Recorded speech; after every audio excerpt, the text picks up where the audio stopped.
Tama po ba ito, Colonel Grijaldo? Your Honor, Yes or no lang po, ah. I will stand by my statement in the Senate under oath, Your Honor, and I would like to invoke Mr. my Chair, right again. for self-incrimination, Mr. Your Chair. Honor. Again, the resource person is out of order, Mr. and Chair. let it be of record that he is continuously disrespecting this committee by refusing to answer appropriately to the questions propounded by the member.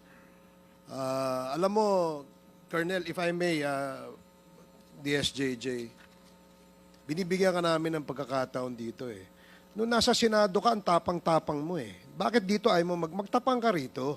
Ipakita mo yung the same candor, the same tapang na pinakita mo doon. Di ba? Bakit hindi mo gawin yan dito ngayon? Nagtatago ka sa likod ng right against self-incrimination eh. Tinatanong sa'yo, relevant question. Matapang ka lang doon sa Senado kasi may kakampi ka.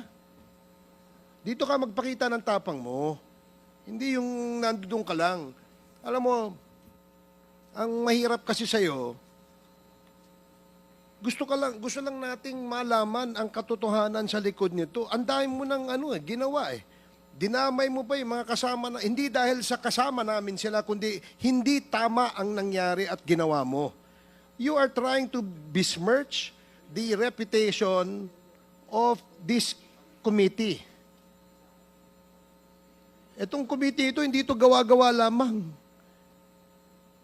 Ito'y pinapayagan ng ating saligang batas. Ito'y pinapayagan at pinayagan ng 300 mahigit na membro ng Kongreso na kung saan ay merong mandato ng taong bayan.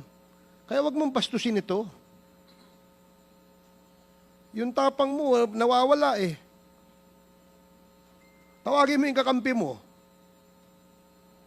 Ang hirap, alam mo, Colonel, nag-imbento ka ng kwento. And then you speak about honor.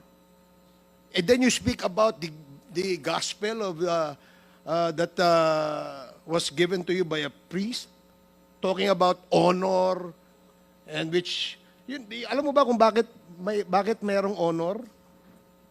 Pag hindi ka sinungaling, may honor ka. As simple as that. You're a police officer and you should have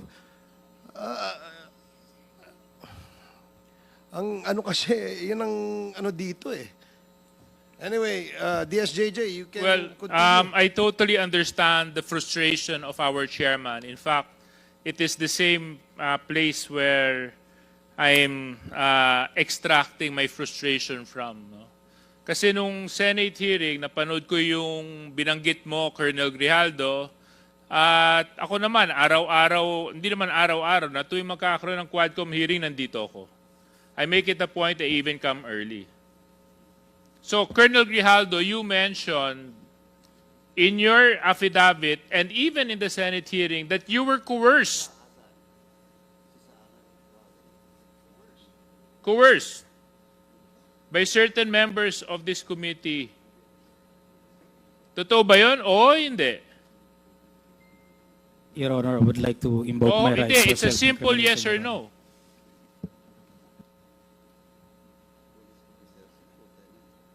Mr. Chairman. Yes or no? Yes or no? Yun lang po yun. Sabi mo, truth, di ba? Your Honor, Sabi I would mo, like to invoke my enlightenment, right di ba? to self-incrimination, Your Di ba Honor. sinabi mo, gospel truth, di ba?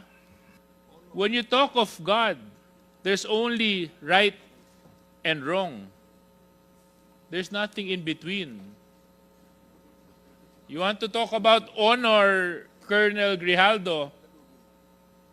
Kung gusto mo, Colonel Grijaldo, mag-usap tayo tungkol sa integridad ng isang tao, ang pagsabi ng katotohanan is the simplest way to show honor. Na hindi ka nagtatago at hindi ka nagsisinungaling. Kasi we're talking about serious issues here, Colonel Grijaldo. Isipin mo, mga EJK victims ang nandito. Libo-libong taong namatay nung panahon ng nakaraang administrasyon. Buhay ng Pilipino ang pinag-uusapan natin dito. So Colonel Grijaldo, babalikan ko lang. Totoo ba? Oo, hindi. Na merong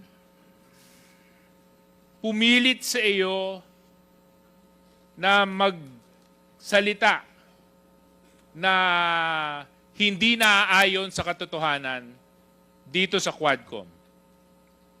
Your Honor, I would like to invoke my right for self-incrimination, Your Honor. Mr. Chair, point of order.